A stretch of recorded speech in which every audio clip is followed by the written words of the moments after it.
مگر یہ فائل آپ کو واپس بھجوائی ہے، اسی لیے پی اے کے روم میں پڑی تھی۔ وہ گڑبڑایا تو سیفی نے گالی دیتے ہوئے فون رکھ دیا۔ اسے در حقیقت معز احمد پر شدید غصہ تھا۔ وہ 3 سالوں سے امتیاز احمد کے ساتھ کاروبار کر رہا تھا اور بہت فائدے میں تھا، مگر اس معز احمد نے سیٹ سنبھالتے ہی گڑبڑ کرنا شروع کر دی تھی۔ کچھ سوچتے ہوئے اس نے کرسی کی پشت سے ٹیک لگا لی۔ کمال ہے یار، تیری بزنس پارٹی ہے، اس میں میرا کیا کام؟ اون نبت کا تو معز نے اس سے گھوڑا تھا۔ تمہیں میرے ساتھ چلنا ہے اور بس۔ مجھ پر ایسا کون سا برا وقت آ گیا کہ میں اپنے ریسٹورنٹ کی رنگینیاں چھوڑ کر تیری بورنگ بزنس پارٹیز میں چل پڑوں؟ اون ہاتھ نہیں آ رہا تھا۔ کم آن یار، مجبوری ہے، پہلے تو ابو ہی یہ سب ہینڈل کرتے تھے۔ معز نے سنجیدگی سے اسے دیکھا۔ مگر میں وہاں کیا کروں گا؟ ان نے بیچارگی سے پوچھا تو معز کے ہونٹوں پر مسکراہٹ پھیل گئی۔ بس ایک معتبر سا بزنس مین بن کر پارٹی اٹینڈ کرنا، اور کیا؟ میری زندگی میں تو 2 لوگ بہت خاص ہیں اور دونوں ہی میری زندگی اجیرن کیے ہوئے ہیں، انہوں نے چڑھ کر کہا۔ میں اور بھابھی؟ معز نے یقین سے کہا۔ ظاہر ہے، اس ہٹلر کی نانی کے علاوہ اور کون ہو سکتا ہے؟ ان کو دل کے بھپولے پھوڑنے کا شوق تھا۔ ان کو دل کے بھپولے پھوڑنے تھے۔ بات کرتے اپنے مطلب کی طرف لے ہی آیا تھا۔ اچھی بھلی ہماری شادی کی شہنائیاں بجنے والی تھیں، مگر اس کی فضول سی ضد کے پیچھے اتنے خوبصورت دن گزرتے جا رہے ہیں۔ ویسے مائنڈ نہ کرنا، یہ تو پھر اچھی بات ہے جو ریجیکٹ ہونے کے بعد بھی تجھے منہ لگا رہی ہے۔ کوئی اور لڑکی ہوتی تو اب تک تجھے سیدھا کر چکی ہوتی۔ معز نے آرام سے کہا تو وہ پھاڑ کھانے والے انداز میں بولا۔ اس نے بھی کوئی کسر نہیں چھوڑی۔ تو مسئلہ کیا ہے؟ تو معافی مانگنے کو راضی تھا، پھر بھی بات نہ بنی۔ معز کو اس کی شکل پر ترس آیا تھا۔ اب اسے میری کسی وعدے پر یقین نہیں، اور نہ ہی اعتراف محبت پر۔ ان نے منہ لٹکایا تھا۔ تم جیسے جذبات اور جذباتی بندے کی یہی سزا ہونی چاہیے۔ ایک نظر اسے دیکھ کر ایسے پٹ سے انکار بھجوایا کہ کسی سے مشورہ کرنا بھی ضروری نہیں سمجھا۔ معز نے اسے دھڑا تھا۔ شرمندہ ہوں، پچھتا رہا ہوں، اب اور کیا چاہتے ہو تم لوگ؟ ان نے اسے یوں آنکھیں دکھائیں جیسے وہ ثانیہ کے ساتھ ملا ہوا ہو۔ معز نے اس کے آگے ہاتھ جوڑے۔ میری سمجھ میں تو تمہاری یہ سٹوری بالکل نہیں آتی۔ یہ مردوں کی باتیں ہیں میری جان۔ انہوں نے اس کے شانوں پر ہاتھ رکھ کر کہا تو معز نے اسے گھورتے ہوئے اس کا ہاتھ جھٹکا اور طنزیہ بولا۔ اور تفہ ایسی مردانگی پر جیسے ایک 5 فٹ 6 انچ کی لڑکی پٹائی نہیں جا رہی۔ لڑکی نہیں، بیوی، انہوں نے تصحیح کی تھی۔ لڑکی ہوتی تو اب تک بڑھ چکی ہوتی۔ وہ بیوی والے نخرے دکھا رہی ہے یار، اور میں شوہروں کی طرح ہی وہی نخرے اٹھانے پر مجبور۔ معز اس کی شکل دیکھ کر ہنسنے لگا۔ میم پلیز، میں اس آفس میں جاب نہیں کر سکتی۔ تیسرے دن ہی ابیحہ کے صبر کا پیمانہ لبریز ہو گیا تھا۔ وہاں آنے والے ہر شخص کی حریص نگاہیں اسے چونٹیوں کی طرح اپنے وجود پر رینگتی محسوس ہوتیں۔ پھر وہی بکواس، میں نے تمہیں سمجھایا تھا ڈارلنگ کہ اس موضوع پر اب کوئی بات نہیں کروں گی۔ ماما نے اسے پچکارا تو ابیحہ کی آنکھیں بھر آئی تھیں۔ اس کا وجود لرزنے لگا۔ وہ جگہ میرے لیے نہیں ہے۔ وہاں آنے والا ہر مرد مجھے احترام کی نہیں بلکہ ایک مرد کی نگاہ سے دیکھتا ہے، اور مجھے اب پتہ چلا ہے کہ نگاہ کتنی حریص ہوتی ہے۔ فضول ڈائلاگ بازی بند کرو، تمہارا تو کام ہی یہی ہے، وہاں آنے والوں کو چارم کرنا، اپنے جال میں ایسا پھنسانا کہ وہ کہیں نہ جائیں۔ ماما نے اسے گھڑکا تھا۔ میں کہیں اور جاب کر کے گزارا کر لوں گی۔ ابیحہ نے امید بھری نظروں سے اسے دیکھا، مگر ادھر رحم کی ایک رمق بھی نہ تھی۔ بکواس مت کرو، خدا نے تمہیں یہ خوبصورتی محض گزارا کرنے کے لیے نہیں کی، بلکہ عیش کرنے کے لیے اور کڑانے کے لیے دی ہے۔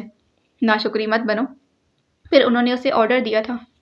سبھی بتا رہا تھا کہ کل اس کی کوئی بزنس پارٹی ہے، تمہیں بھی اس کے ساتھ جانا ہوگا۔ ماما میں ابیحہ کی روح پرواز کرنے لگی۔ ایسے جگہوں پر بہت بڑے بزنس مین آتے ہیں، اور یہی جگہیں ہوتی ہیں جہاں تم اپنی خوبصورتی کا جادو چلا کر اپنے لیے بھی فائدہ حاصل کر سکتی ہو، اور ہمارے لیے بھی۔ وہ اطمینان سے کہہ رہی تھی، میں نے ہنا سے کہہ کر تمہارا ایڈریس سلیکٹ کر لیا ہے، اور اب میں تمہارے منہ سے ایک لفظ نہ سنوں، ورنہ ہنا سے تو تم سن ہی چکی ہوگی کہ یہاں کے کتے ہی نہیں، نوکر بھی بہت بھوکے ہیں۔ وہ زفاکی سے بولی تو ان کا مطلب سمجھ کر ابیحہ کی ریڑھ کی ہڈی سنسنا اٹھی تھی۔ بزنس پارٹی کیا تھی؟ رنگو بو کا ایک طوفان تھا، مترنم ہنسی بے باک کہہ کے۔ معز اون کو لے کر یہاں آ تو گیا، مگر اب اسے مودی صاحب کی بات یاد آ رہی تھی۔ بزنس مین ہر قسم کی اور ہر کسی کی پارٹی میں نہیں جایا کرتے، ریپوٹیشن پر اثر پڑتا ہے۔ مگر معز کو شوق ہو چلا تھا ایک بزنس پارٹی اٹینڈ کر کے دیکھے، اس طرح شاید کوئی تجربے میں بھی اضافہ ہو۔ یہی بات اس نے اون سے بھی کہی، مگر اب جب نشے میں لڑکھڑاتی آدھے حواس اور آدھے لباس میں ایک آنٹی ٹائپ خاتون زبردستی موئز کے گلے کا ہار بننے لگی تو ان کو ہنسی آنے لگی تھی۔ اچھا تو یہ تجربہ حاصل کرنے آیا ہے یہاں؟ اب موئز نے اس عورت سے کیسے پیچھا چھڑایا اور اسے دوسری میز پر چھوڑ کر آیا، یہ وہی جانتا تھا۔ اس کی واپسی پر بھی اون ہنس رہا تھا۔ پتہ نہیں کوئی اپنی اصلی بیوی بھی لے کر آیا ہے یہاں کہ نہیں، سبھی کے بغل میں ایک ہور شمائل ہے۔ موئز تپا ہوا تھا، بھلا بزنس پارٹی میں عورتوں کا کیا کام؟ ایک واحد تو مومن ہے جو اپنے یار کو ساتھ لایا ہے۔ ان کو اس کا چہرہ دیکھ کر پھر ہنسی آئی تھی۔ شٹ اپ یار، ماحول تو میرے ذہن میں بھی نہیں تھا یہ۔ وہ بیزار ہو رہا تھا۔ یہ بزنس پارٹی میں یہ سب ہوتا میری جان۔ مودی صاحب نے ٹھیک کہا تھا، بندہ دیکھ کے ہی حامی بھرنی چاہیے۔ انہوں نے اسے سمجھایا تھا، پھر اس کی توجہ بھٹکی۔ آنے والے شخص کے ساتھ بہت خوبصورت اور ماڈرن لڑکی تھی۔ سبھی فطری طور پر ان کی جانب متوجہ تھے، مگر ان کے لیے دلچسپی کا باعث اس لڑکی کی گھبراہٹ تھی۔ وہ اپنے پارٹنر سے 2 قدم پیچھے چل رہی تھی، اور جب وہ کسی سے اس کا تعارف کرواتا تو وہ اپنے پارٹنر کی اوٹ میں کھڑی رہتی جیسے ڈری سہمی سی ہو۔ کمال ہے، آج کی پارٹی میں ایسی لڑکی بھی آ سکتی ہے۔ انہیں سر دھنا تو کولڈ ڈرنک ختم کرتا موئز چونکا تھا۔ کیسی لڑکی؟ ان نے اشارہ کیا۔ آنے والے دونوں افراد کی ان کی جانب پشت تھی، وہ کسی سے مل رہے تھے۔ لگ رہا ہے اس لڑکی کو زبردستی پارٹی میں لایا ہے یہ بندہ، ان نے کہا تو وہ دونوں دلچسپی سے دیکھنے لگے۔ لڑکی کا انداز اب بھی وہی تھا، سب سے بچ کر چلنا، خود میں سمٹنا اور نروس ہونا۔ یہ سفیان حمیدی ہے، موئز نے اس مرد کا تعارف کروایا تھا، اور ساتھ اس کی بیوی ہوگی۔ ان نے اندازہ لگایا۔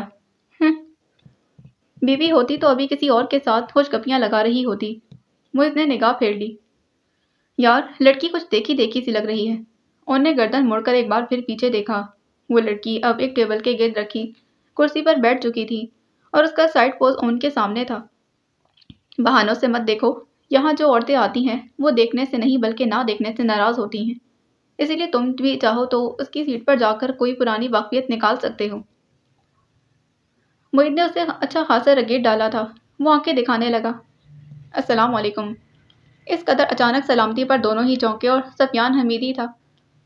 معید نے اٹھ کر اس سے ہاتھ ملایا تو اون نے بھی اس کی تقلید کی تھی۔ وہ انہی کے پاس بیٹھ گیا تھا۔ بہت شکوہ ہے جی ہمیں آپ سے، سالوں سے ہم آپ کے والد صاحب کے ساتھ بزنس کر رہے تھے، اور آپ نے ہمیں دودھ میں سے مکھی کی طرح باہر نکال پھینکا۔ وہ ہلکے سے نشے میں لگ رہا تھا۔ سالوں نہیں زیفی صاحب، صرف 3 سال۔ معید نے پرسکون انداز میں تصحیح کی۔ چلیں صرف 3 سال ہی صحیح، مگر ہم مارکیٹ سے زیادہ قیمت پر آپ کا مال اٹھا رہے تھے۔ وہ ڈٹائی سے بولا۔ دیکھیں مسٹر سیفی، اس پارٹی میں آپ انجوائمنٹ کے لیے آئے ہیں تو انجوائے کریں، بزنس کی باتیں ہم تب کریں گے جب آپ مکمل حواس میں ہوں گے۔ معید نے سرد مہری سے جواب دیا۔ ہو، وہ بے ہنگم انداز میں ہنسا تھا۔ زیادہ تو نہیں پی، اور یہ نشہ کیا کرے گی؟ اصل نشہ تو میں اپنے ساتھ لے کر آیا ہوں، آپ آئیں آپ کا بھی تعارف کرواتا ہوں۔ وہ رازدارانہ انداز میں بولا تو انہیں بے اختیار معید کی طرف دیکھا۔ وہ یقیناً اپنے ساتھ آنے والی لڑکی کی بات کر رہا تھا۔ نو تھینکس۔ معید کا انداز خشک تھا۔ آئیں تو آپ کا دل خوش ہو جائے گا، آنکھیں چندھیا جائیں گی، ایسا کھڑا اور بے داغ حسن ہے۔ سیفی کی اپنی بھی جیسے رال ٹپک رہی تھی۔ ان دونوں کو کراہت محسوس ہونے لگی۔ معید بھڑکا۔ تم ہمیں سمجھ کیا رہے ہو؟ کہیں اور جا کر اپنا کاروبار کرو۔ ان نے اس کے ہاتھ پر ہاتھ رکھ کر اسے ٹھنڈا رہنے کا اشارہ کیا اور آہستہ سے بولا، وہ نشے میں ہے، تم تو ہوش میں ہو، پرسکون رہو۔ وہ ان لوگوں میں سے تھا جو ذرا سے نشے میں بھی لڑک جاتے ہیں۔ تبھی اونٹ پٹانگ اول فول بولے جا رہا تھا۔ معید نے اپنا موبائل اور کی چین اٹھائی۔ کدھر؟ کہیں اور بیٹھتے ہیں یار۔ وہ بیزار تھا۔ اون ہنسا۔ یار جیسا دیس ویسا بھیس، ویسے اس کی آفر بری نہیں، مگر ثانیہ کو خاصی بری لگے گی اگر ابھی میں اسے کال کر کے بتاؤں تو۔ معید اسے دھمکاتے بولا تو وہ گڑبڑایا تھا۔ مذاق کر رہا ہوں یار۔ سیفی کسی کے بلانے پر وہاں سے اٹھ گیا تھا تو وہ دونوں پرسکون ہو گئے۔ بس طے ہے کہ آئندہ سے مودی صاحب طے کریں گے مجھے کس پارٹی میں جانا چاہیے اور کس میں نہیں۔ معید نے تہیہ کر لیا تھا۔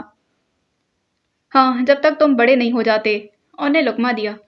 پتہ نہیں یار، عورتوں کی یہ کون سی قسمیں ہیں جنہیں گھر کی 4 دیواری کے بجائے شمع محفل بننے میں زیادہ مزہ آتا ہے۔ معید کو سیفی کی باتوں پر تعصب ہو رہا تھا۔ اسی وقت چٹاخ کی آواز کے ساتھ کسی تھپڑ کی آواز گونجی تو سب کی طرح ان کی گردن بھی ادھر گھومی تھی۔ سیفی کی سیکرٹری نے خواہ میں تکلف ہوتے ایک 1.5 عمر آدمی کو تھپڑ دے مارا تھا۔ سیفی کا نشہ ہرن ہو گیا۔ جواباً اس نے اپنی سیکرٹری کو زوردار تھپڑ مارا تو وہ لڑکھڑاتے ہوئے نیچے گر گئی۔ پھر تو سب جیسے سکتے میں آ گئے۔ پھر کسی نے سیفی کو سنبھالا اور کچھ لوگ بات ختم کرانے کو بیچ میں آ گئے تھے۔ او گاڈ، عورت کی اتنی تذلیل! موئز کا دل مگدر ہونے لگا۔ وہ ان کو لیے فوراً اٹھ گیا تھا۔ کوئی مجبور لڑکی ہوگی جو اس کے چنگل میں پھنسی ہوئی ہے۔ ان نے تبصرہ کیا، پھر الجھ کر بولا، مگر یار دور سے دیکھی دیکھی لگ رہی ہے، جیسے میں پہلے بھی کہیں مل چکا ہوں۔ اسے دور سے دیکھو، جس نے قریب سے دیکھنا چاہا اس کا حال دیکھا ہے نا تم نے۔ باقی اگلی قسط میں جانے سے پہلے چینل کو سبسکرائب کریں، ویڈیو کو لائک کریں، بیل آئیکن کو پریس کرنا ہرگز نہ بھولیں۔ ملتے ہیں اس کی اگلی ایپیسوڈ میں۔ اللہ حافظ۔